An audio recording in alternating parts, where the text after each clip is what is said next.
ராட்டை நேயர்கள் அனைவருக்கும் வணக்கம். வணக்கம் ராமண்ணா, வணக்கம் திலீப். ஆ, வணக்கம். வணக்கம். நம்ம போர் பத்தி பேசின 2 சீசனுக்கு கழிச்சு எலெக்ஷன் பத்தி பேச தொடங்கணும். அதுல இருந்து பரபரப்புக்கு பஞ்சம் இல்லாம, ஓய்வே இல்லாம எல்லாத்துக்கும் பிரேக்கிங் நியூஸு, புரோக்கன் நியூஸு எல்லாம் வந்துகிட்டே இருக்கு. இது வரைக்கும் நடந்த சுதந்திரத்துக்கு முன்பே நமக்கு சட்டமன்றம் கூட்டி இருக்கிறோம். அதுல அமைச்சர்கள்லாம் இருந்திருக்கிறாங்க. அதுல இருந்து இன்னைய வரைக்கும் நடந்த எல்லா விஷயமும் என்ன என்ன சொல்றது, ஒரு ஜோக்கு மாதிரி. இது பலமுறை நடந்திருக்கு, ஆனா இதான் முதல் முறை மாதிரி.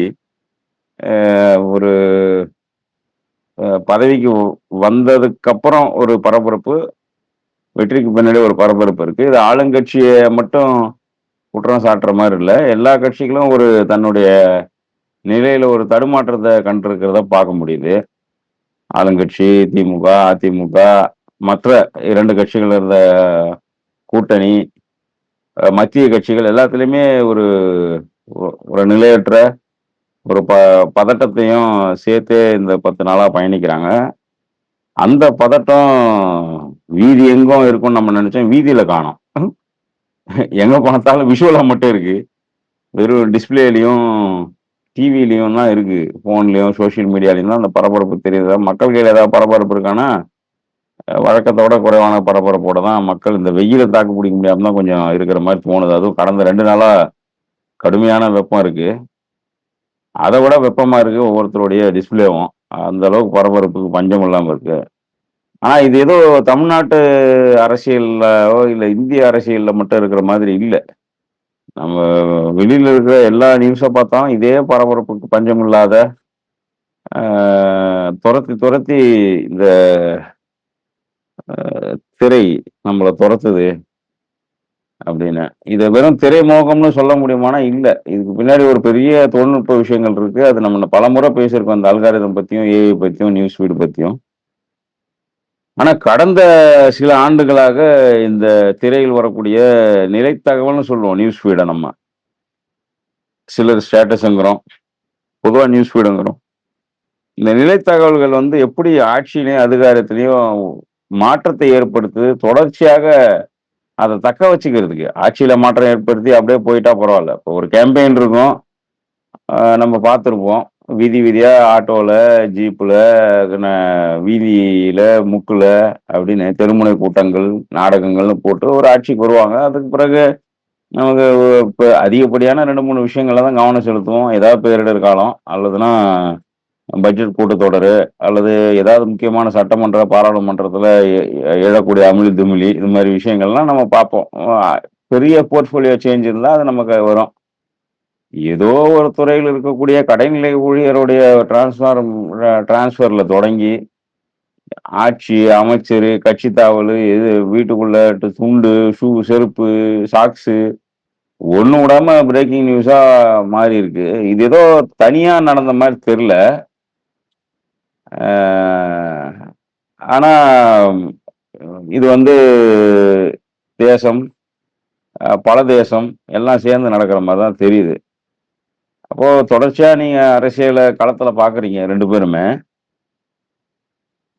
தேர்தல் அரசியலையும் சரி, தேர்தல் இல்லாத இயக்க அரசியலையும் 2 பேரும் தொடர்ச்சியா பார்த்ததுல இந்த நியூஸ் ஃபீடு எப்படி கவர்னன்ஸுக்குள்ள வந்தது அப்படின்னு இன்னைக்கு நம்ம முழுசா பார்க்கலாம். ஆனா அந்த நியூஸ் ஃபீடு உடைய இன்ஃப்ளூயன்ஸ் வந்து தனிப்பட்ட அளவுல எப்படி இருக்கு, ஒரு குடும்பத்துக்குள்ளே தெரியும் இல்லையா? இப்போ குழந்தைங்க வழியா இன்ஃப்ளூயன்ஸ் பண்ணாங்கன்றதை தாண்டி, குழந்தைங்க மட்டும் கிடையாது, முதியோர்கள், புதிய வாக்காளர்கள், இளைஞர்கள், எத்தனையோ பேரால இன்னைக்கு வந்து தேர்தல் இன்ஃப்ளூயன்ஸ் ஆகிருக்கு.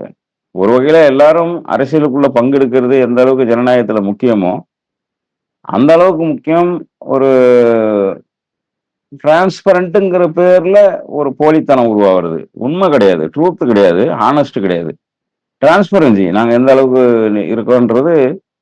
இது எல்லா கட்சிகளுமே செஞ்சாங்க. அதனுடைய கடைசியா ஒரு கட்சி ரொம்ப வீரியமா செஞ்சது நம்ம கண்ணுக்கு படுது அப்படின்றத கவனிக்க முடியுது. இந்த அனுபவத்தை நீங்க ஒரு முதல் ரவுண்ட்ல 2 பேருமே அந்த நியூஸ் ஃபீடு கவர்னன்ஸா மாறுறது, அதிகாரிகள் வட்டத்திலையும் சரி, அரசியல்வாதிகள் வட்டத்திலும் சரி, இது எந்த அளவுக்கு நீங்க பார்த்து இந்த மாற்றம் வந்திருக்குன்னு உங்க அனுபவத்த ஷேர் பண்ணீங்கன்னா, அடுத்தடுத்து நம்ம போலாம்னு நெனைக்கிறேன். நியூஸ் ஃபீடு தான் கவர்மெண்ட்டாவே இருக்கு. கவர்மெண்ட் நியூஸ் ஃபீடுக்குள்ள கவர்மெண்ட்லாம் வரல. கவர்மெண்ட்டே நியூஸ் ஃபீட்ல தான் ரன் ஆகுற மாரி. கவர்மெண்ட்ன்னு இல்ல, அரசியலும் சரி, கவர்மெண்ட்டும் சரி, நியூஸ் ஃபீட்ல தான் ரன் ஆகுற மாரி இருக்கு. நீங்க வந்து ஏதாவது ஒரு சோசியல் மீடியா பிளாட்ஃபார்ம திறந்தீங்கன்னா, முழுசா வந்து நாங்க இதெல்லாம் பண்ணிட்டே இருக்கோம் அப்படிங்கிறத காட்டி தான் நாங்க அடுத்த வேலைய பார்ப்போன்ற மாரி தான் போயிட்டு இருக்கு. சின்ன சின்ன விஷயங்கள், அதாவது ஒண்ணும் கிடையாது. ஒரு ஒரு டர்க்கி டவல வச்சு ஒரு சர்ச்சைய கிளப்புறாய்ங்க. அதுக்கு ஒரு நியூஸு.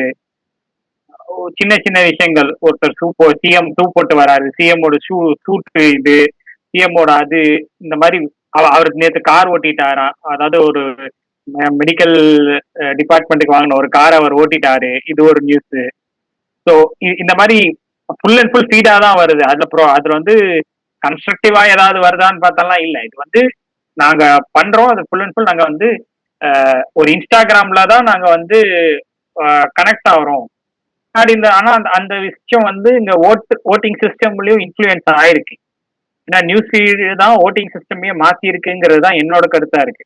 ஏன்னா இவங்க போடுற ட்வீட் எல்லாம் நியூஸ் ஃபீட்ல ரீல்ஸாவோ இல்ல சின்ன சின்ன பிட்ஸாவோ வந்து அந்த பெரிய ஃபார்மேட் வீடியோல சின்ன சின்ன பிட்ஸ் எல்லாம் வந்து அவ்வளோ ரீச் ஆயிருக்கு. அது வந்து அண்ட் அதே மாதிரி ரைமிங்கா இருக்கிறது, தீய சக்தி தூய சக்தி, இந்த மாதிரி ரைமிங்கா இருக்கிறது, இதெல்லாம் வந்து அதையே ஒரு 10 பேர் மிக்ஸ் பண்ணி போடுறது, இந்த மாதிரி அது அந்த மாதிரி யூசேஜ் ஆஃப் நியூஸ் ஃபீடுன்னு இருக்குல்ல, அது இங்க வந்து பெரிய இன்ஃபுளுன்ஸை கிரியேட் பண்ணிருக்கு.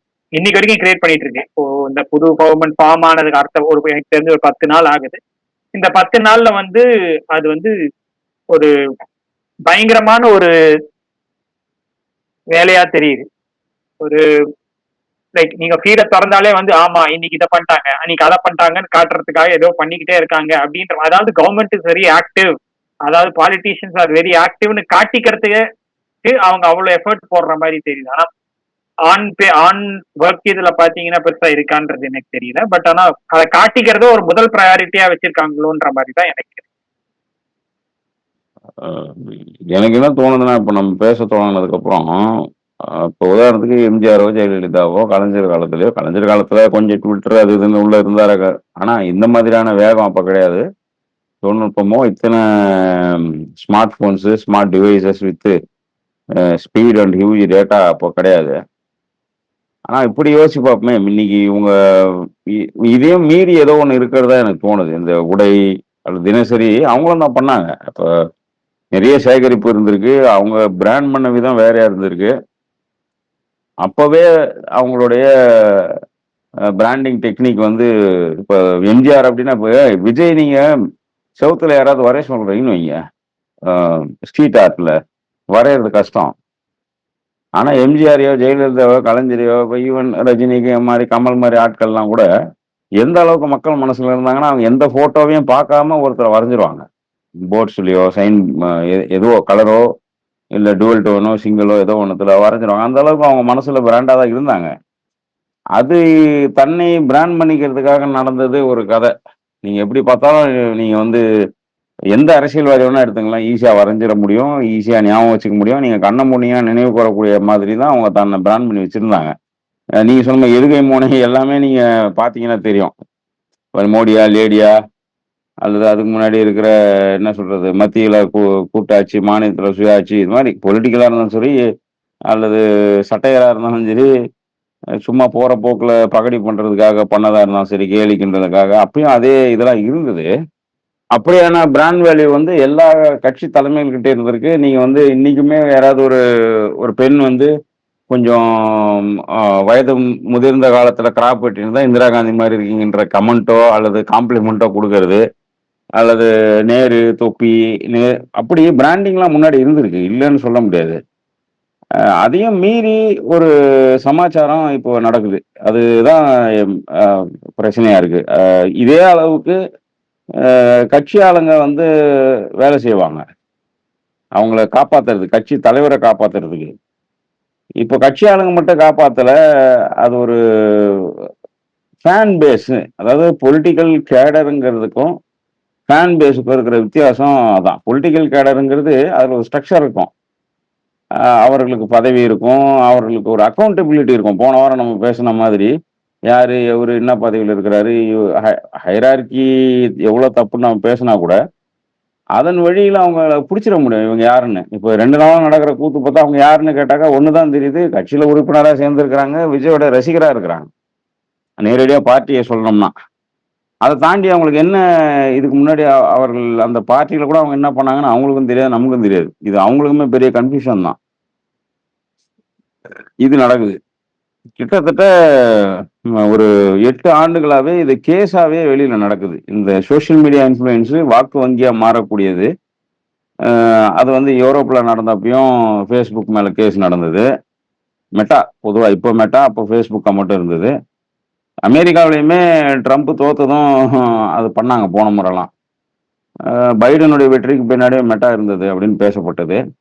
அங்கெல்லாம் நேரடியா அவங்க என்ன பண்றாங்கன்னா, ஒரு கார்ப்பரேட் நிறுவனம் ஃபண்ட் பண்றாங்க. இந்த கட்சி தான் வேணும். அது நம்ம அந்த எலெக்ஷன் அப்ப பார்த்தோம். ரீசென்ட் ட்ரம்ப் எலெக்ஷன்ல கூட எந்தெந்த கார்ப்பரேட் நிறுவனம் எவ்வளவு பணம் கொடுத்துருக்காங்கன்னா 2 பார்ட்டிக்கும் கொடுத்துருக்காங்க. டெமோக்ராட்ஸுக்கும் கொடுக்குறாங்க, ரிபப்ளிக்ஸுக்கும் கொடுக்குறாங்க. 2 பார்ட்டிக்குமே ஒரே கார்ப்பரேட்ஸ் வந்து கொடுக்குது. கொஞ்சம் அளவுல முன்ன பின்ன இருக்கு, அவ்வளவுதான். மஸ்க் எவ்வளவு கொடுத்தாரு, மஸ்கை எப்படிலாம் திட்டிக்கிட்டாங்க அப்படின்றது நான் வெறுமனே தமிழ்நாட்டினுடைய டிஎம்கே, தாவேகா, ஏடிஎம்கே இந்த மாதிரி இதை பார்க்கறதுன்றது வந்து எந்த அளவுக்கு அவசியமோ உலகளாவிய பார்வையும் வேணும்னு நினைக்கிறேன். ஏன்னா இது இங்க மட்டும் நடக்கிற மாதிரி நம்ம சித்தரிக்கிறோம் இல்லையா, அதுவே தவறு தான். நாளைக்கு எந்த கட்சியா இருந்தாலும் இதே நிலைமைக்கு வரக்கூடிய விஷயத்தை தான் தொழில்நுட்பம் பண்ணியிருக்கு. அதனால தான் நியூஸ் ஃபீட் அண்ட் கவர்னன்ஸ்னு வைக்கிறோம். இல்லைன்னா டைரக்டா மற்றவங்க பேசணும் டிஎம்கே, டிவிகேன்னு அதை ரொம்ப சைஸ் டவுன் பண்ணி ஒரு என்ன சொல்றது, ஒரு பிரேக்கிங் நியூஸ் மாதிரி நம்மளும் அதை பேசலாம். அப்படியும் போயிடாம மக்களுக்கு புரிகிற வகையில இந்த விஷயங்களை டெக்னாலஜியும் கார்பரேட்டையும் புரிய வைக்கணும்னு தான் அடுத்தடுத்து இதுல இன்னும் கேள்விகளை வைக்கணும்னு நினைக்கிறேன். நீங்க இதை எப்படி நான் பாக்குறீங்க? இந்த உலகளாவிய விஷயத்துல இருந்தே நம்ம தொடங்கலாம்னு நினைக்கிறேன். வெறும் ஏதோ தமிழ்நாட்டினுடைய தற்போது நிகழ்ந்த அரசியல்ல மட்டும் பார்க்காம இது பல்வேறு நாடுகள்ல இது பிரச்சனையாவே தான் இருக்கு அப்படிங்கிறது என்னுடைய பார்வையும் அப்சர்வேஷனுமா இருக்கு. உங்க அனுபவத்தை நீங்க ஷேர் பண்ணலாம். இல்ல, சமீபத்துல நான் பார்த்து ரொம்ப வியந்து இருக்கக்கூடிய ஒரு இன்ஸ்டாகிராம்ல வந்து கவர்னன்ஸை வந்து பிரபலப்படுத்தி அக்கௌண்டபிலிட்டி எடுத்துட்டு வர்றது வந்து பாத்தீங்கன்னா, நியூயார்க்குடைய புதிய மேயராக இருக்கக்கூடிய ஜோரான் மம்தானி அப்படின்னு. நம்ம எல்லாருக்கும் தெரியும், இந்த இந்திய வம்சாவளியிலிருந்து வந்தவர், இந்திய ஆப்பிரிக்க வம்சாவளியிலிருந்து வந்தவர். மீரா நாயர் அப்படின்னு சொல்லக்கூடிய ரொம்ப பிரபலமான, அதே சமயம் சில பேரை பொறுத்த வரைக்கும் கான்ட்ரவர்ஷியலான ஒரு சினிமா இயக்குனருடைய மகன்.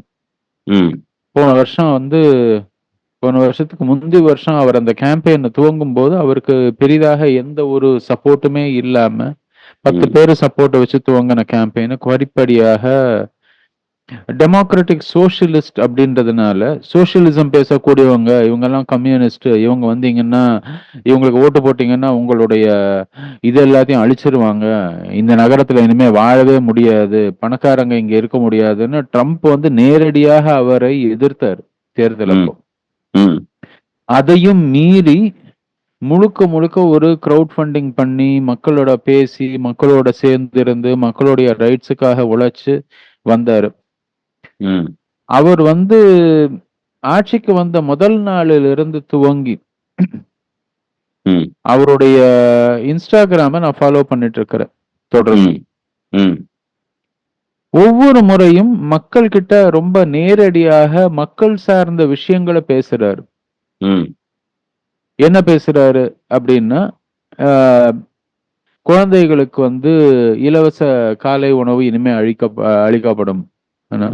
அதே மாதிரி வேலை செய்யும் பெற்றோர்களுக்கு குழந்தைகளை பாத்துக்கிறதுக்கு, ஏழை பெற்றோர்களுக்கு ஏழை நெய்பர்ஹுட்ல இருக்கக்கூடிய குழந்தைகளுக்கான டே கேர் சென்டர் வந்து இலவசமாக சிட்டியே நடத்தும் இனிமே அப்படின்னு ஒரு பாலிசி ஒண்ணு எடுக்கிறாரு. அது மாதிரி 4-5 பாலிசி. அதே மாதிரி இந்த முறை வந்து அவங்களுக்கு பருவநிலை மாற்றத்தினால அவங்களுடைய இது வந்து ஐஸ் விழுந்தது ரொம்ப அதிகமாக இருந்தது வின்டர்ல.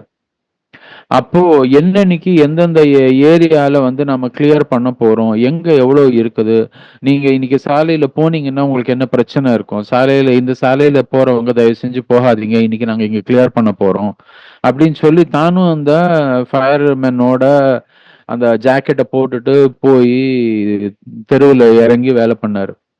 அதே மாதிரி வாலண்டியர்ஸ், நீங்க எனக்கு ஆட்கள் தேவை இது செய்யறதுக்கு, இந்த முறை ரொம்ப பனிப்பு வந்து பொழிவு ரொம்ப அதிகமா இருக்குது, நம்ம இன்னும் வேலை செய்யணும் அப்படின்னு சொல்லி கேட்ட போதும் அவங்க வந்து வேலை செஞ்சது அவங்களுக்கு வந்து இவர் போய் இந்த தூய்மை பணியாளர்களோட சேர்ந்து இவர் உட்காந்து உணவு உண்றதோ அல்லது அவங்களோட பேசுறதோ அவங்களோட கலந்துரையாடுறதோ அவங்களோட தானே இறங்கி வேலை செய்யறதோ இதெல்லாம் தொடர்ந்து வந்துட்டே இருக்கு. இதோட ரொம்ப முக்கியம் என்னன்னா நிறைய சான்றுகளை மக்களோட நேரடியாக அவர் வந்து இது பண்றாரு, பகிர்ந்துக்கிறாரு. என்ன சொல்றாரு, இது வந்து நீங்க இது பண்ணீங்க, நாம வந்து ஓட்டு போட்டப்ப நமக்கு வந்து நம்ம கிட்ட இவ்வளோ வருமானம், இந்த ஒரு இதுல நீங்க வந்து வரி கட்டினீங்கன்னா இவ்வளவு வருமானம் வரும். சமீபத்துல பார்த்தேன், பணக்காரர்களுக்கெல்லாம் வந்து வரி விதிப்பு கொஞ்சம் அதிகம் படுத்துறாரு. அதுக்கு வந்து இந்த பெரிய பெரிய நம்ம ஊர்ல பிளாட் மாதிரி பெரிய பெரிய பிளாட்டோடைய ஓனர்கள் எல்லாரையும் கூப்பிட்டு வச்சு பேசுறாரு. அவங்க எல்லாம் பயங்கரமா எதிர்க்கிறாங்க, திட்டுறாங்க, எல்லாம் பண்றாங்க. எதிரில நின்று பேசுறாரு அவங்களோட. ஆமா, பண்ணித்தான் ஆகணும், நம்ம ஊர்ல எவ்வளவு பேர் ஏழைகள் இருக்காங்க, நம்ம ஊர்ல எவ்வளவு பேர் மக்கள் இந்த மாதிரி இருக்காங்கன்னு. சோ எதுக்கு சொல்றேன்னா, ஒவ்வொரு தருணத்திலையும் நான் அந்த மனுஷங்கிட்ட என்ன பாக்குறேன்னா 3-4 விஷயம் ரொம்ப தெளிவா பாக்குறேன். ஒண்ணு, கொள்கை அளவுல ரொம்ப தெளிவா இருக்காரு. பல முறை வந்து நம்ம ஊர்ல இருக்கக்கூடிய ஊடகத்துல இருக்கக்கூடிய ஒரு மிக பிரச்சனை ஒண்ணு உண்டு. பெரும்பாலான 80% மேலான நம்ம ஊர்ல இருக்கக்கூடிய மீடியா ஆட்கள் சோம்பேறிகள். ஓகே, நான் அது ரொம்ப ஆணித்தரமா நம்புறேன். யார போய் சந்திக்கிறோம், அவங்க கிட்ட என்ன கேட்கணும், அவங்களுடைய பின்னணி என்ன அப்படின்னு எந்த ஹோம்ஒர்க்கும் இல்லாம இன்னைக்கு எதை வந்து சென்சேஷனலைஸ் பண்ணலாம், சென்சேஷனலைஸ்னா கிசு கொச்சைப்படுத்துவது. ஒரு காலத்துல மஞ்சள் பத்திரிகைன்னு வாங்க, அந்த காலத்துல வந்து கிசு நடத்தியே வந்து பிரபலமாக கூடிய பத்திரிகை எல்லாம் மஞ்சள் பத்திரிகைன்னு வாங்க. இன்னைக்கு இருக்கக்கூடிய ரொம்ப வருத்தமாக தான் சொல்றேன் நான் வந்து, இன்னைக்கு இருக்கக்கூடிய பெரும்பாலான டிவி சேனல் வந்து மஞ்சள் பத்திரிகையோடைய விஷுவல் பிரதிபலிப்பு தான். கேட்கிற கேள்வியும் சரி, நான் வந்து மீடியால இருந்து வரேன், நான் எப்ப வேணா உங்ககிட்ட என்ன கேள்வி வேணா கேட்பேன், நீ எனக்கு பதில் சொல்ல கடமைப்பட்டிருக்க, ஏன்னா நீ பொது வாழ்வுல இருக்கிற அப்படின்ற ஒரு ஆட்டிடியூட் எல்லார்கிட்டயும் இருக்கு. அதே சமயம் அதற்கான பொறுப்பு இருக்கான்னா பெரும்பாலானவர்கள் கிட்ட கிடையாது. அங்க அவருக்கும் இந்த பிரச்சனை உண்டு. அவர் வாயிலையும் அப்பப்போ வாயில இருந்து வார்த்தையை இழுக்கிறதுக்கு நிறைய கேள்வி கேட்கறாங்க. அவர்கிட்ட என்ன கேள்வி கேட்டாலும் திரும்பி அவர் இதுக்குதான் வர்றாரு. எனக்கு வந்து முக்கியம் வந்து இங்க இருக்கிறவங்க யாரும் தெருவுல தூங்குறவங்களுக்கு குளிர் காலத்துல வந்து எந்த விதமான பிரச்சனையும் இருக்கக்கூடாது, அவங்களுக்கு எல்லாருக்கும் ஒரு ஷெல்டர் கிடைக்கணும், ஏழைகளுக்கு வந்து உணவு கிடைக்கணும், இருக்கிறதுக்கான இடத்தோடைய வாடகை வந்து ரொம்ப அதிகமாயிட்டே இருக்குது, அது அதிகமாகாம இருக்கணும். அது மாதிரி தன்னுடைய கொள்கைகளில் எதெல்லாம் வந்து முக்கியமான விஷயமாக அவர் முதல்ல சொன்னாரோ மீண்டும் மீண்டும் அந்த கொள்கையை நோக்கி போறாரு. அதுதான் வந்து வலியுறுத்துறாரு. அதற்கான வேலைகளை அதற்காக தான் அந்த கொள்கையை எப்படி செயல்படுத்துறாரு அப்படின்றத வெளிக்கொண்டு வர்றதுக்காக இந்த இன்ஸ்டாகிராம பயன்படுத்துறாரு. இது தொழில்நுட்பத்தை நீங்கள் பயன்படுத்தும் போது எப்படி பண்ணணும் அப்படின்றதுக்கு ஒரு உதாரணம். அவருடைய வார்த்தைகள்ல இருந்து நான் பாக்குறேன், சாய்ஸ் ஆஃப் வேர்ட்ஸ்னுவாங்க, சொல்லக்கூடிய பயன்படுத்தக்கூடிய சொற்களில் இருந்து அது சிரிச்சுட்டே வர சொல்றாரு. எதையுமே வந்து ரொம்ப தவறாக எடுத்துட்டு ரொம்ப ஒரு ப்ரொஃபசர் மாதிரி வந்து யாருக்கும் கிளாஸ் எடுக்கிறது இல்ல, வகுப்பு எடுக்கிறது இல்ல. அதே சமயம் ஆணித்தரமா சில விஷயத்த சொல்லணும் அப்படின்னா அந்த இடத்துல ஆணித்தரமா அதை சொல்லவும் சொல்றாரு. சில விஷயங்களை எதிர்க்கணும்னா எதிர்ப்பேன் அப்படின்னு எதிர்க்கிறாரு. உதாரணத்துக்கு ஒயிட் ஹவுஸ்ல போய் ட்ரம்ப் எதிரில இருக்கும்போது இவர் கேக்குறாங்க, நீங்க வந்து ட்ரம்ப்ப ஃபேசிஸ்ட்னு இதுக்கு முன்னாடி சொன்னீங்களே, இப்ப அவரோட வந்து பேசுறீங்க, நீங்க என்ன சொல்றீங்க அப்படின்னு கேக்குறாங்க. இது வந்து வேணும்னே வந்து ஒரு பொலிட்டிக்கல் கேம்பெயின்ல யார வேணா என்ன வேணா சொல்லலாம். அப்ப வந்து இந்த கேள்வி வந்து கேட்க வேண்டிய அவசியம் இல்ல. வேணும்னா அந்த இடத்துல கேக்குறாங்க. இவர் வந்து அவர் பக்கத்துல நிக்கும் போது இவர் அதுக்கு என்ன சொல்றாரு, உடனே எனக்கு வந்து அவர் வந்து ஜனாதிபதி, இந்த நாட்டின் ஜனாதிபதி. நான் வந்து இப்ப தேர்ந்தெடுக்கப்பட்டிருக்கேன். எனக்கு என்னுடைய மக்களுக்கு, என்னுடைய நகரத்துல இருக்கக்கூடிய மக்களுக்கு இந்த வசதிகள் எல்லாம் தேவை. இதெல்லாம் நான் செய்யணும்னு சொல்லியிருக்கேன். அதுக்கு நான் வந்து மைய அரசாங்கத்தோட சேர்ந்து வேலை செய்யணும். அதுக்கு அவர் உதவி பண்ணுவார்னு நினைக்கிறேன். இல்ல நீங்க அப்படி சொன்னீங்களே, அதை பத்தி நீங்க இப்ப என்ன நினைக்கிறீங்க அப்படின்னு திரும்பி கேக்குறாங்க. அது ட்ரம்ப் சொல்றாரு, சொல்லிட்டு போயேன், பரவாயில்ல, நீ அப்ப சொன்னது தானே அப்படின்னு சொல்லிட்டு, பரவாயில்ல சொல்லிடு, பரவாயில்ல, நான் கண்டுக்கல அப்படிங்கிறாரு. ஏன்னா அவரும் மதிக்கிறாரு. அவரும் வந்து ஆமா இவங்க சொல்லலைன்னா விடமாட்டாங்க மீடியாக்காரங்கன்னு தெரியும், அதனால வந்து நீ சொல்லிட்டு போகணும். இவர் சிரிச்சுட்டு ஆமா ஆமா நான் அப்பவும் சொன்னேன் இப்பவும் சொல்றேன் அதுதான் அப்படின்னு அவர் எதிரிலேயே உட்காந்துட்டு அதையும் சொல்றாரு. சோ ஆணித்தரமாக பேச வேண்டிய இடத்துல ஆணித்தரமும் பேசுறாரு. இது வந்து எதுக்கு நான் சொல்றேன், உதாரணமாக இன்ஸ்டாகிராம்ன்றது ஒரு தொழில்நுட்பம். அந்த காலத்துல வந்து கலைஞர் வந்து கழக கண்மணியே அப்படின்னு கடுதாசி எழுதினது முரசொலின்றது ஒரு தொழில்நுட்பம். எல்லாரும் பேப்பர் படிச்ச காலத்துல பேப்பர்ல பேசினாங்க. அதுக்கப்புறம் சன் டிவி வந்துச்சு, அதனால வந்து ஜெயா டிவி வந்தது. அதுக்கப்புறம் ஒவ்வொரு டிவியா எல்லா கட்சிக்காரங்களும் ஒரு டிவி சேனல் துவங்கினாங்க. தமிழ்நாட்டுல மாத்திரம்தான் நீங்க நடுநிலையா ஒரு விஷயத்த புரிஞ்சுக்கணும்னா, ஒரு காலத்துல சன் டிவி பார்த்துட்டு அதே செய்தியை ஜெயா டிவிலையும் பார்ப்பாங்க மக்கள். என்ன ரெண்டுத்தையும் பார்த்தாங்கன்னா சரி, ரெண்டுத்துக்கும் இடையில எங்கேயோ ஒண்ணு உண்மை இருக்கும் அப்படின்னு தெரியும் எல்லாருக்கும். ரெண்டுக்குமே வந்து கட்சி சார்ந்துதான் சொல்லுவாங்கன்றது தெரியும். இன்னைக்கு அதே மாதிரி ஒரு பிரிண்ட் மீடியாவில இருந்து டெலிவிஷன் மீடியாவுக்கு வந்து, டெலிவிஷன்ல இருந்து இன்னைக்கு இன்ஸ்டாகிராம்ல வந்து இறங்கி இருக்கு. ஆனால் ஒரு காலத்துல கொள்கையை பரப்புவதற்கான ஒரு மீடியமாக பிரிண்ட் மீடியா இருந்திருக்கலாம், அந்த தொழில்நுட்பம் இருந்திருக்கலாம். இப்ப நான் ஜோரான் மம்தானி கிட்ட அதுதான் பாக்குறேன். தொழில்நுட்பத்தை தன்னுடைய கொள்கையை பரப்புவதற்காகவும், தன்னுடைய திட்டங்களை மக்களுக்கு தெரியப்படுத்தவும், அல்லது மக்களுக்கு அத்தியாவசியம் தேவையான விஷயத்தை தெரியப்படுத்தவும் தான் பயன்படுத்துறாரு. அவர் என்ன சட்டை போட்டிருக்காரு, என்ன பேண்ட் போட்டிருக்காருன்றதோ, அவர் நான் இன்னைக்கு சைக்கிள்ல போனாரு, நேத்து இது நடந்து போனாருன்றதோ, அந்த மாதிரி விஷயங்கள். அவர் சைக்கிள்லயும் போறாரு, அதுவும் வருது. இன்ஃபேக்ட் சைக்கிள்ல வந்து அவரே வந்து கேமராவை மாட்டிட்டு சைக்கிள்ல போறாரு. ஆனா எதுக்காக போறாருன்னா, ஒரு விழிப்புணர்வு ஏற்படுத்துறதுக்காக சைக்கிள்ல அந்த பகுதியில் இருக்கக்கூடிய துப்புரவு பணியாளர்களோட சேர்ந்து இவர் ஒரு கேம்பெயினுக்காக போறாரு. அந்த கேம்பெயின்ல இவர் வந்து அங்க இளைஞர்களோட பேசுறாரு, மாணவர்களோட பேசுறாரு. அந்த இது சைக்கிள் லேன் வந்து உருவாக்குறாரு, சைக்கிளிங் நிறைய பண்ணணும் மக்கள் அப்படின்னு. அதற்கான ஒரு விழிப்புணர்வுக்காக பண்ணக்கூடிய ஒரு கேம்பெயின்ல அவர் செய்யறத அவரே வந்து டெலிகாஸ்ட் பண்றாரு. சோ எல்லாத்துக்கும் பின்னாடியும் ஒரு கொள்கை இருக்கு, எல்லாத்துக்கும் பின்னாடி ஒரு திட்டம் இருக்கு, எல்லாத்தையும் பின்னாடி வந்து மக்களுக்கு இதனால ஒரு பயன் இருக்கும் அப்படின்றது இருக்கு. சோ அங்கதான் வந்து இப்ப நம்ம பாக்குறது வந்து டிவிகாவுடைய இந்த சோசியல் மீடியா கேம்பெயினோ, அல்லது அதை எதிர்க்கக்கூடிய திமுகவுடைய சோசியல் மீடியா கேம்பெயின் ஆகட்டும், அல்லது இது எல்லாத்தையும் நையாண்டி பண்ணக்கூடிய பாஜகவுடைய சோசியல் மீடியா கேம்பெயின் ஆகட்டும், இது எல்லாத்துலயும் என்ன பாக்குறோம்னா, the medium becomes the boss இங்க. அதாவது இந்த தொழில்நுட்பம் தான் சொல்லுது, இந்த தொழில்நுட்பத்துல என்னால இது பண்ண முடியும், அப்படினால நான் பண்ணுவேன் அப்படின்னு எல்லாத்தையும் மிகைப்படுத்தி, எல்லாத்தையும் தேவையெல்லாம் பண்ணிட்டு, இதனால மக்களுக்கு என்ன பிரயோஜனம்ன்ற கேள்வி யாரானு பாக்குறாங்களான்னு தெரியல. இதனால ஒரு சர்ச்சை உருவாகும் இன்னைக்கு. அந்த சர்ச்சையில ஒருத்தர் போட்டு அடிச்சுப்போம். நம்ம பழைய எபிசோட்லாம் ஞாபகம் வருது, ஐ பிராண்டிங் பத்தி நிறைய எபிசோட் பண்ணோம். இதுல தெரிஞ்சோ தெரியாமலோ முன்னாடி இருக்கக்கூடிய நம்ம மோடியும் சரி, ஸ்டாலினும் சரி, நிறைய அதுல பேசியிருக்கிறோம்.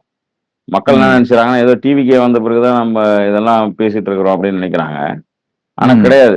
யூஸ்வலா அது ராகுல் காந்தி மோடி யார் அவங்கள வந்து ஐ பிராண்டிங் பண்ண நினைச்சாலும் பொதுவா பேசியிருக்கிறோம். நம்ம எப்படி வந்து இந்த ஐ பிராண்டிங் வந்து தொழில்நுட்பத்தை மையமாக்கி வச்சதா இருக்கு, கொள்கையை மையமா வச்சது. பேரளவுல சொல்றாங்க எல்லாருமே, எங்களுடைய மேனிஃபெஸ்டோ தான் சூப்பர் ஸ்டாரு, எங்களுடைய இயற்கை அல்லது அரசியல் கட்சி கொள்கை தான் சூப்பர் ஸ்டார். அப்படி இல்லை, எல்லாருமே சேர்ந்து என்ன சொல்றது, பர்பஸுக்காக சைக்கிள் ஓட்டுறதுக்கும் சும்மாவே ஒவ்வொரு செயல் ஒரு மனிதனுடைய ஒவ்வொரு செயலையும் பிராண்ட் பண்ண நினைக்குது. டீ கடைக்கு போனாலும் சரி, ஒருத்தரை சந்திச்சாலும் சரி, எல்லாத்தையும் தனதாக்கி நினைச்ச அதனுடைய விளைவு தான், இந்த 10 வருஷத்தினுடைய விளைவு தான் கட்சிகளும் சரி, பொதுமக்களும் சந்திச்சிருக்கிற பின்னடைவு, தோல்வி அல்லது பதட்டத்துக்கு காரணமா இருக்குன்னு நான் நினைக்கிறேன். ஏதோ இன்னைக்கு நேத்து இது துவங்கின மாதிரி இல்ல. இல்லையா? மோடி என்ன சட்டம் போட்டிருந்தாரு, என்ன வாட்சி கட்டியிருந்தாரு, என்ன பேனா வச்சிருந்தாரு, என்ன மஷ்ரூம் சாப்பிட்றாருன்னு வரிக்கு வரி பரப்புனாங்க. இன்னைக்கு அவர் வந்து தலை தெரிச்சு ஓடுறதுக்கு காரணமும் அதுவாக தான் இருக்கு. அவர் பண்ணிக்கிட்ட அந்த ஐ பிராண்டிங் வந்து இன்னைக்கு ஓடி ஒளியிற அளவுக்கு, இன்னைக்கு இட்டாலி ரோம்லாம் பத்தி எரியிற அளவுக்கு காங்கிரஸ் வந்து இவரு யாரு நம்ம ராகுல் காந்தியோட ட்வீட்லாம் போய் பார்த்தா ஆச்சரியமா இருக்கு. மோடியை விமர்சிக்கிறது காரணம்னா எல்லாருமே அவங்கவுங்க பண்ண அந்த ஐ பிராண்ட் வந்து இப்ப ஒழிச்சுக்க முடியல யாரையுமே. அவர்களுடைய பிரைவேசிங்கிறதே முற்றிலும் கேள்விக்குறியாகவும் அல்லது சுத்தமா இல்லாத ஒரு தனத்துக்கும் போறத தொடக்கத்துல பண்ணவங்க உணர்ந்துருக்கிறாங்க இப்போ. ஆனா திடீர்னு வந்தவங்க இன்னும் வாய்ப்பு, இன்னும் வேகம், இன்னும் ஏன்னா முன்னாடி வந்து எனக்கு தெரிய ஃபேஸ்புக்ல இன்ஸ்டாகிராம்ல அவ்வளவு பெருசு போட முடியாது. 1 மினிட் போனோம்னாலே பணம் கட்டணும். ஆனா ஃபேஸ்புக்ல வந்து மணிக்கணக்கில் வரும், உட்காந்து பார்த்துன்னு இருப்பாங்க விஷுவல்ஸ்லாம். அதே டெக்னிக்கை வந்து இன்னமும் சில கட்சி பயன்படுத்துது. 3 மணி நேரம் 2.5 மணி நேரம்லாம் லைவ் போட்டு. ஆனா அதுக்கு அடுத்து வரவங்க என்ன பண்றாங்கன்னா 45 செகண்டு 1 நிமிஷத்துக்கு தான் மொத்த ஈவெண்ட்டே பிளான் பண்றாங்க. இப்போ கன்வென்ஷனலா இருக்கக்கூடிய ஒரு மாடலை இந்த டிஜிட்டலுக்குள்ள பொறுத்து நினைக்கிறது. உதாரணத்துக்கு கலைஞர்லாம் 3 மணி நேரம் 4 மணி நேரம் பேசினாரு, அண்ணாதுரை பேசினாரு, காமராஜர் பேசினாரு, ஓமந்தூரார் பேசினாரு, எல்லாம் கேட்டாங்க. அதே மாதிரி கேட்பாங்கன்னு 3 மணி நேரம் 4 மணி நேரம் நிகழ்ச்சியும் போட்டுட்டு கேட்பாங்கன்னு வெயிட் பண்றதுக்கும் அதை ட்ரிம் பண்ணி அதை ஒரு பேக்கேஜா மாத்தினதுக்கும் தான் 2 பேருக்கும் நடந்த. ஆக்சுவலா இது வந்து நியூஸ் ஃபீட் கவர்னன்ஸ்னு நம்ம தலைப்பு வச்சா கூட யாரு சிறப்பா எடிட் பண்றாங்களோ அவங்க தான் இன்னைக்கு எடிட்டர் காலம் ஆகி போச்சு. இல்ல இது ஒரு திரைப்பட வேகத்துல இட்ஸ் என்ன சொல்றது, இது வந்து இந்த ஹைபிரிட் அது இதுன்னு சொல்லி சொல்றோம் இல்லையா. இப்போ நீங்க விதைய போட்டு மண்ணுல அது கொஞ்சம் கொஞ்சமா விட்டு வளர்ந்துதான் வரும். ஓகே, ஸோ நீங்க ஒரு புது விஷயத்த ஒரு மக்கள்கிட்ட ஷேர் பண்றீங்க அல்லது உங்க கொள்கையை விளக்குறீங்க அப்படின்னா அது அந்த ஸ்பீட்ல தான் நடக்கும். ஓகே, ஸோ ஆர்கானிக்காக, அதாவது இயற்கை நியதிப்படி ஒரு விஷயத்த நாம ஒரு மனிதர் சிந்திக்கவோ அதை புரிந்து கொள்ளவோ அதற்கு தேவையான ஒரு என்ன சொல்றது நேரம் தேவை மனிதர்களுக்கு. இது எல்லாத்தையும் வந்து 1 நிமிஷத்துல சொல்லி முடிக்க முடியுமா? இப்ப நம்ம பாட்காஸ்டுக்கே நிறைய பேர் வந்து கிரிட்டிக் பண்றவங்க இருக்கிறாங்க. நீங்க 40 நிமிஷம் பேசுறீங்க, நீங்க 5 நிமிஷத்துல இதை சுருக்கி பேசிட முடியாதா? 5 நிமிஷம் பேசணும்னு அதுக்கப்புறம் 1 நிமிஷத்துல இதை பேச முடியாதான்னு கேட்பாங்க. அதுக்கப்புறம் நீங்க பேசவே பேசாம என் மைண்டுக்குள்ள வந்து அப்படியே வந்து உட்கார முடியாதான்னு. இது எனக்கு என்னுடைய கேள்வி என்னன்னா, அந்த மிச்ச நேரத்தை நீங்க என்ன பண்றீங்க? இதனால நீங்க இந்த சேமிக்கக்கூடிய நேரம் இருக்கு இல்லையா, அந்த நேரத்தை மிச்சப்படுத்தி என்ன பண்றீங்க அப்படின்னு. இயற்கையில ஒரு தக்காளி விளையறதுக்கு எவ்வளவு நேரம் ஆகுமோ அதே மாதிரி ஒவ்வொரு சூழல்லையும் ஒரு சிந்தனை அப்படின்றது ஒரு கொள்கையாக மாறி, அந்த கொள்கை ஒரு திட்டமாக மாறி, அந்த திட்டம் ஒரு அரசின் நடவடிக்கையாக மாறி, அது இருக்கக்கூடிய அந்த அரசாங்க கட்டமைப்பு மூலமாக உங்களை வந்து சேரணும் அப்படின்னா அதை வந்து ஒவ்வொரு தளத்துல இருக்கிற ஒவ்வொருத்தரும் அதை புரிஞ்சுக்கிட்டு அதை பண்ணணும் அப்படின்னா அதற்கு நேரம் ஆகத்தான் செய்யும். அதை வந்து விளக்கி சொல்ல வேண்டியது, ஒவ்வொரு கட்டத்திலையும் விளக்கி சொல்ல வேண்டியது, பண்ண வேண்டியது இருக்கு. அதற்கான அந்த தொழில்நுட்பத்தை நீங்க பயன்படுத்தலாம். அதற்கு எவ்வளவு நேரம் ஆகுமோ அந்த தொழில்நுட்பத்தை செய்யறதுக்கு சொல்றதுக்கு அது நீங்க உபயோகப்படுத்தலாம். அது நீங்க வந்து தொழில்நுட்பத்தை பயன்படுத்தி நான் வந்து இதை வேகமா சொல்லிடுறேன் அப்படின்னா நீங்க சொல்லக்கூடிய வேகத்துல அடுத்தவங்களுக்கு அது புரிஞ்சுக்குமான்னு தெரியாது. இப்போ ஒரு கதையை நீங்க சொல்லும் போது நிதானமாக அந்த கதையோட பின்னணியை சொல்லி முடிச்சு, திரைப்படமே எடுத்துக்கோங்களேன், கதையோட பின்னணியை சொல்லி முடிச்சு அதுக்கப்புறம் அதுக்கு ஒரு கிளைமேக்ஸ் எடுத்துட்டு வந்து நடுவுல ஒரு காமெடி ட்ராக் எடுத்துட்டு வந்து எல்லாத்தையும் பண்ணாதான் அது ஒரு திரைப்படமா ஒத்துக்கிறோம் இல்லையா. திரைப்படம் ஆரம்பிக்கும் போதே முடிவுல என்ன வருதுன்ற மொத்தம் எனக்கு கிளைமேக்ஸ் மொத்தம் காமிங்க, நான் எந்திரிச்சு போயிடுறேன்னு யாரும் சொல்றது இல்லைல்ல. அதே மாதிரிதான் இப்போ என்ன ஆயிப்போச்சுன்னா மக்கள் வந்து நிறைய இப்ப நம்ம கிட்ட கருவிகள் இருக்கு. எல்லாத்தையும் வந்து இதனுடைய அவுட்கம் என்ன, இதனுடைய ஒட்டுமொத்தது என்னன்றத ஒரே சென்டென்ஸ்ல சொல்லி முடிங்க அப்படின்னு கேக்குற மாதிரி அந்த அந்த பயன்பாட்டின் அடிப்படையில் அரசாங்கம் நடத்த முடியாது. அது வெறும் ஒரு பயன்பாடு தான். அது எல்லா கட்டத்திலையும் எல்லா சூழல்லையும் அவசியமும் இல்லாதது. இயற்கை நியதிக்கு மாறானது. இயற்கையில் நாம எல்லாருமே வந்து ஒரு விஷயத்தை உள்வாங்கி புரிஞ்சுக்கிறதுக்கு நேரம் தேவை. அதனாலதான் இந்த அரசாங்கம் செய்யக்கூடிய வேலையை வந்து நீங்க ஏதோ பயங்கரமா சுருக்கி நீங்க வந்து ஒரு நிமிஷத்துல சொல்லுங்க அப்படின்னா அந்த சொல்லி முடிச்சுட்டு அதுக்கப்புறம் என்ன பண்ணுவாங்க? இந்த அரசாங்கம்ல எந்த அரசாங்கமா இருந்தாலும் கடைசியில என்ன செய்ய விரும்புறோம்னா நல்ல ஆட்சி கொடுக்க விரும்புறாங்க அப்படின்னு ஒரு சென்டென்ஸ்ல முடிச்சிடலாம். அது ரொம்ப சப்புன்னு இருக்கும் இல்லையா? ஒரு பெரிய திட்டமிடல் இவ்வளவு பெரிய நபர்கள், அதாவது நம்பர்னு பாத்தீங்கன்னா அரசாங்கம் தான் பெரிய நம்பர் வேலை செய்யறதுல. அந்த அதை வந்து ரீல் கண்டென்ட்டையும் கீழே குறைச்சிட்டாங்க. ஒரு ஒரு 1 இன்ச்சு சைஸு இல்ல 1:1 இன்ஸ்டாகிராம் போஸ்ட் சைஸுக்கு ஒரு துறையை சுருக்கிறதுங்கிறது ஆச்சரியமா இருக்கு. அது அந்த கலாச்சாரம் வந்து முற்றிலுமா இந்த என்ன சொல்றது, வேலை செய்பவர்களை வந்து அவமரியாதை செய்யற விஷயமா பாக்குறேன்னா, அந்த எவ்வளவு பேருடைய உழைப்பு அதுல சரி தவறுன்றது அதுக்கப்புறம் நம்ம எடுக்க வேண்டிய முடிவு. ஆனா யார் ஆட்சிக்கு வந்து போனாலும் போகலனாலும் நம்ம போன எபிசோட்ல பேசுன மாதிரி இந்த அதிகாரிகள் மேல இருக்கக்கூடிய ப்ரெஷரும், அந்த இப்போ முதல்வர் மாறுறாரு உடனே அவர் சேர்ல இருந்து அவர் உட்காரக்கூடிய டேபிள்ல இருந்து அவர் போட்டோ எல்லாமே கூட அவருக்கு இந்த மாதிரி வாஷ் பேஷன் வேணாம்னா கூட மாத்திருவாங்களா இருக்கும். ஆனா உள்ளுக்குள்ள ஒரு ஃப்ளோ இருக்குல்ல, ரேஷன் நடத்துறது, பள்ளிக்கூடத்தை நடத்துறது, கோயில்களை அதனுடைய அறநிலையத்துறையை வந்து கவனிக்கிறது, துப்புரவு கவனிக்கிறது, பெரிய வேலை இல்லை அதெல்லாம். கல்லூரி ஆய்வு, பஞ்சாயத்து சிஸ்டம், இது எல்லாமே ஒரு பெரிய விஷயத்தை இவங்க சுருக்கி ஏதோ மக்கள் எனக்கு என்னன்னா மக்கள் எல்லாருமே இந்த அல்காரிதத்து மேல மட்டுமே நம்ம பழி போட்டுற முடியாது. மக்கள் மனசுலயும் ஒரு வகையான ஒரு மோகம் இருக்கு. தான் பண்றீங்க மீடியா வந்து அத மக்களை வந்து ஒரு அடிக்டாக மாத்துறாங்க. இது மாதிரி இல்ல தனக்கு எல்லாம் தெரியும் என்பதை நிரூபிக்கக்கூடிய இடமாவும் பயன்படுத்திக்கிறாங்கன்றானா. அது வேற. தனக்கு இப்போ எல்லாருக்குமே எல்லாம் தெரியும் போது எனக்கு மட்டும் எப்படி எல்லாம் தெரியாம இருக்க முடியும், எதுவும் தெரியாம இருக்க முடியும், எல்லாரும் இதுக்குள்ள கலந்துக்கிற மாதிரி யோசிக்கிறேன் நான். அந்த அந்த போக்கம் இருக்கு. ஏன்னா சில சிஸ்டம் நமக்கு புரியாது. அரசு வந்து அவ்வளவு டிரான்ஸ்பரண்டா இருக்கிறதும் நல்லது இல்ல. மக்கள் நினைக்கிறாங்க டிரான்ஸ்பரன்சி வந்து ஹானஸ்ட்னு. திருப்பி நான் அதான் சொல்றேன். இல்ல, டிரான்ஸ்பரன்சிக்கும் ப்ராபகண்டாக்கும் ஒரு வித்தியாசம் இருக்கு. சரியா? ப்ராபகண்டான்னா என்ன? நீங்க வந்து விளம்பரப்படுத்துதல். நான் இது இப்ப பாக்குறது வந்து விளம்பரம் தானே தவிர இது டிரான்ஸ்பரன்சி கிடையாது. இல்ல, நான் டிரான்ஸ்பரன்சியே தப்புங்கிறேன். இல்ல, டிரான்ஸ்பரன்சி வந்து சில விஷயங்களுக்கு தேவை, சில விஷயத்துக்கு தேவையில்லை. ஆனா எந்த விஷயத்துக்கு அது தேவையோ ஐ எம் சேயிங் இது வந்து மீடியம் ட்ரிவன் ப்ராபகண்டா தானே தவிர இப்ப நடப்பது நம்மை சுற்றி இப்ப நம்ம தினம் வருவது media driven propaganda. Media and medium driven.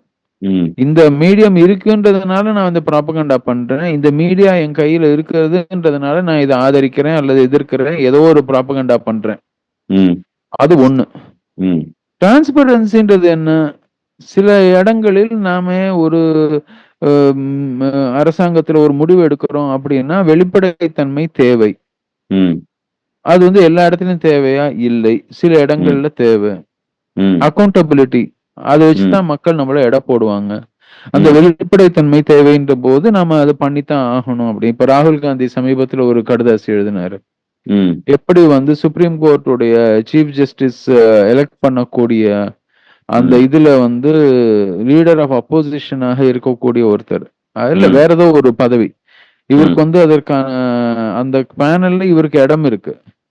ஆனா 45 பேருடைய ப்ரொஃபைல முதல் நாள் சாயங்காலமும் அடுத்த நாள் காலையில இங்க மீட்டிங் அப்படின்னா அது எல்லாத்தையும் படிச்சுட்டு நீங்க வந்து வாங்க, தயாரா வாங்கன்னு முதல் நாள் சாயங்காலம் கொடுத்துருக்காங்க. இது தவறு, இது மாதிரி கொடுத்தா எனக்கு நேரம் வந்து எப்படி நான் வந்து அதை பத்தி முழுசா படிச்சுட்டு வந்து நான் இன்டர்வியூல உட்கார முடியும் அப்படின்னு சொல்லி ஒரு டிசன்ட் நோட் ஒண்ணு சமீபத்தில் எழுதியிருந்தாரு, பார்த்திருப்போம் செய்திகள்ல வந்தது. இது அடிக்கடி அரசாங்கத்துல நடப்பது. இது பப்ளிக் என்னது கன்சல்டேஷன் நடத்துவாங்க. எனக்கு நல்லா ஞாபகம் இருக்கு. இப்ப நடக்கிறது இல்ல, இது 20-30 வருஷங்களுக்கு மேலாக நடக்குது. பப்ளிக் கன்சல்டேஷனுக்கு முன்னாடி நாள் வந்து பப்ளிக்கு ஒரு 4000 பக்கத்துக்கு வந்து டாக்குமெண்ட் ஆன்லைன்ல போட்டுருவாங்க. நிச்சயமா உங்களால அந்த மொத்தத்தையும் படிச்சு அதுல இருந்து கேள்விகளை எடுத்து அவங்கள அடுத்த நாள் காலையில போய் அந்த கன்சல்டேஷன் மீட்டிங்ல கேட்க முடியாது. வேணும்னே அது மாதிரி பண்ணுவாங்க. ஏன்னா அது வந்து ஒரு விதத்துல அவங்க ஆல்ரெடி முடிவு பண்ணிருப்பாங்க, இதுதான் வந்து நம்ம முடிவு எடுக்கணும் அப்படின்னு. அத வந்து மக்களை வந்து சும்மா கூட்டுறோம், நீங்க வாங்க உட்காருங்க, டீயை குடிச்சிட்டு போங்கன்னு சொல்ற மாதிரி அது.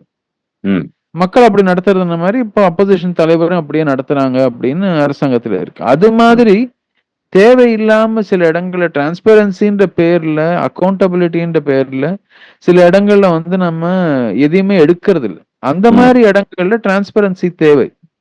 ராகுல் காந்தி அதை பத்தி எழுதினதுனால, அதை பத்தி பேசினதுனால அது வெளிப்படையாக தெரியுது அங்க என்ன நடந்திருக்கு அப்படின்றது. இல்லைன்னா நமக்கு தெரியாது இல்ல எவ்வளவு பேரை வந்து அங்க இது பண்றாங்க, ஷார்ட் லிஸ்ட் பண்றாங்க. அவர் பேர் சொல்லல யாரெல்லாம் ஷார்ட் லிஸ்ட் பண்ணிருக்காங்கன்னு. அவர் என்ன சொன்னாரு, 45 பேரு முதல் நாள் சாயங்காலம் எனக்கு கொடுக்குறீங்க, இதை வச்சு எப்படி பண்ண முடியும் அப்படின்னு கேள்வி எழுப்பினாரு. நியாயமான கேள்வி. அந்த இடத்துல டிரான்ஸ்பரன்சி தேவை. அதே சமயம் ஒரு ராணுவ விஷயங்களோ அல்லது செக்யூரிட்டி சார்ந்ததோ அல்லது ஃபைனான்ஸ்ல கிரிட்டிக்கலா ஏதாவது ஒரு மாற்றத்தை ஏற்படுத்தக்கூடியதோ அங்கெல்லாம் வந்து ஓவரா டிரான்ஸ்பரண்டா இருந்தாங்கன்னா அது வந்து மற்ற விஷயங்களை அப்செட் பண்ணக்கூடிய விஷயம். அல்லது தேவையில்லாம சிலர் அதை வந்து தங்களுடைய தனிநபர் லாபத்துக்காக எடுத்துக்க வேண்டிய விஷயம். அந்த இடத்துல டிரான்ஸ்பரன்சி வந்து ஒரு லெவலுக்கு மேல அரசாங்கத்தால மெயின்டைன் பண்ண முடியாது. நியாயமான கருத்து. சோ அது எங்க இருக்கணுமோ அது வந்து இருக்க வேண்டியது ரொம்ப ரொம்ப அவசியம். அண்ட் அதை பாதுகாக்க வேண்டியதும் ரொம்ப அவசியம். அந்த ஒரு உரிமை வந்து மக்களுக்கு ரொம்ப அவசியமானதுன்னு தான் நான் நினைக்கிறேன். இதுல நிறைய விஷயங்கள் இருக்கு. இதுவே 40 நிமிஷத்தை கடந்துட்டோம். மீண்டும் மீண்டும் வந்து ஒரு விஷயம் என்னன்னா, ஒண்ணு அல்காரிதத்துக்கு ஈல்டாகிற தலைமை மக்கள் எல்லாம், இன்னொன்னு அல்காரிதத்துக்கு ஈல்டான பின்னாடி நாம ஒரு கற்பனை பண்ணிக்கிறோம் பாருங்க. நம்ம இந்த அல்காரிதத்தின் வழியா நமக்கு வந்து சேர்ந்தது எல்லாமே உண்மைதான், நமக்கு அறிவு சார்ந்த சமூகமா மாறிட்டோங்கிற கற்பனைலாம் இருக்கு பார்த்தீங்களா? அதுல இருந்து விடுபடுறது மிகப்பெரிய போராட்டமா இருக்கும்னு நினைக்கிறேன். இப்போ அன்லேர்னிங்க்கு நம்ம எவ்வளோ தத்துவங்கள் பேசியிருக்கோம். ஆனா இந்த கைண்ட் ஆஃப் இந்த அல்காரிதம் வழியா வந்து அதுல நம்ம பெரிய நாலேஜ் சொசைட்டியா மாறிட்டோம்னு நம்புறது இருக்கு இல்லையா? அதுல இருந்து விடுபடுறது ஒரு புது வகையான ஒரு முன்னெடுப்புகள், முயற்சிகள் அவசியம் நினைக்கிறேன். டிஜிட்டல் டீடாக்ஸ் சம்பந்தமா எப்படி பேசுறோமோ அதே மாதிரி இந்த நியூஸ் ஃபீட்ல இருந்து வரக்கூடிய விஷயங்கள்ல இருந்து நம்மளை தள்ளி வச்சுக்கவும், சரியானதை கத்துக்கவும், அதை தேர்வு செய்யற அறிவை இழந்துடாம இருக்கணும்ன்றது நம்ம மீண்டும் மீண்டும் நம்ம வலியுறுத்த வேண்டிய ஒரு விஷயமா பாக்குறேன். ஏன்னா ஒரு காலகட்டத்துக்கு அப்புறம் மனிதன் செய்ய வேண்டிய வேலைன்னு ஒண்ணு இல்லாம ஆயிரும் போல இருக்கு, சிந்திக்கிறது உட்பட. ஒண்ணு சொல்லலாம். இதுல எல்லாருமே நம்ம வாசகர்கள் எல்லாருக்கும் சொல்றது, ஒரு நாளைக்கு ஒரே ஒரு முறை மாத்திரம் நியூஸ பாருங்க. காலையிலயோ மாலையிலயோ நியூஸ ஒரே ஒரு தடவை மாத்திரம் பாருங்க. ஏதோ அது நீங்க பேப்பர்ல படிக்கிறீங்களோ, நியூஸ் ஃபீட்ல பாக்குறீங்களோ, சோசியல் மீடியால எடுக்கிறீங்களோ, டிவியில பாக்குறீங்களோ, ஒரு நாளைக்கு மேல ஒரு நாளைக்கு 1/2 மணி நேரத்துக்கு மேல நியூஸ் பார்க்க மாட்டேன் வச்சுக்கோங்க. அது மாதிரி ஒரு 1/2 மணி நேரமோ 1/4 மணி நேரமோ அது நியூஸ் படிக்கவே வேண்டாம்னு சொல்லல. அது மாதிரி சில பேர் இருக்கிறாங்க, என்ன நடக்குதுன்னே தெரியாம போயிட்டு இருக்கிறவங்க சில பேரும் இருக்கத்தான் செய்யறாங்க. அப்படி இல்லாம அதற்கான நேரம் எவ்வளவோ அதை மாத்திரம் ஒதுக்குங்க. தேவையில்லாம வந்து இந்த நியூஸ் நல்லா இருக்கு, அந்த நியூஸ் நல்லா இருக்குன்னு யாரானு வந்து இந்த ஆப்பை இறக்க சொன்னா தயவு செஞ்சு அந்த எல்லா நியூஸ் ஆப்பையும் போனை போட்டு போனை வந்து குப்பை கிடங்காக மாத்தாதீங்க. எல்லாத்தையும் டெலீட் பண்ணிருங்க. மீண்டும் மீண்டும் இன்ஃபார்ம்டு சிட்டிசனா இருங்க, மிஸ்இன்ஃபார்ம்டு சிட்டிசனா மாறிடாதீங்கிறத உறுதியா வச்சுக்க வேண்டியிருக்குன்னு நினைக்கிறேன். ப்ராபகண்டாவோடைய கன்சூமர் சிட்டிசனா மாறாதீங்க. அவ்வளவுதான். பார்ப்போம், மீண்டும் ஒரு எபிசோட்ல இதே விஷயத்தை சார்ந்து பேசுவோம். நாட்டினர்கள் அனைவருக்கும் நன்றி. பார்ப்போம். நன்றி, வணக்கம், ஜெய்ஹிந்த். நன்றி.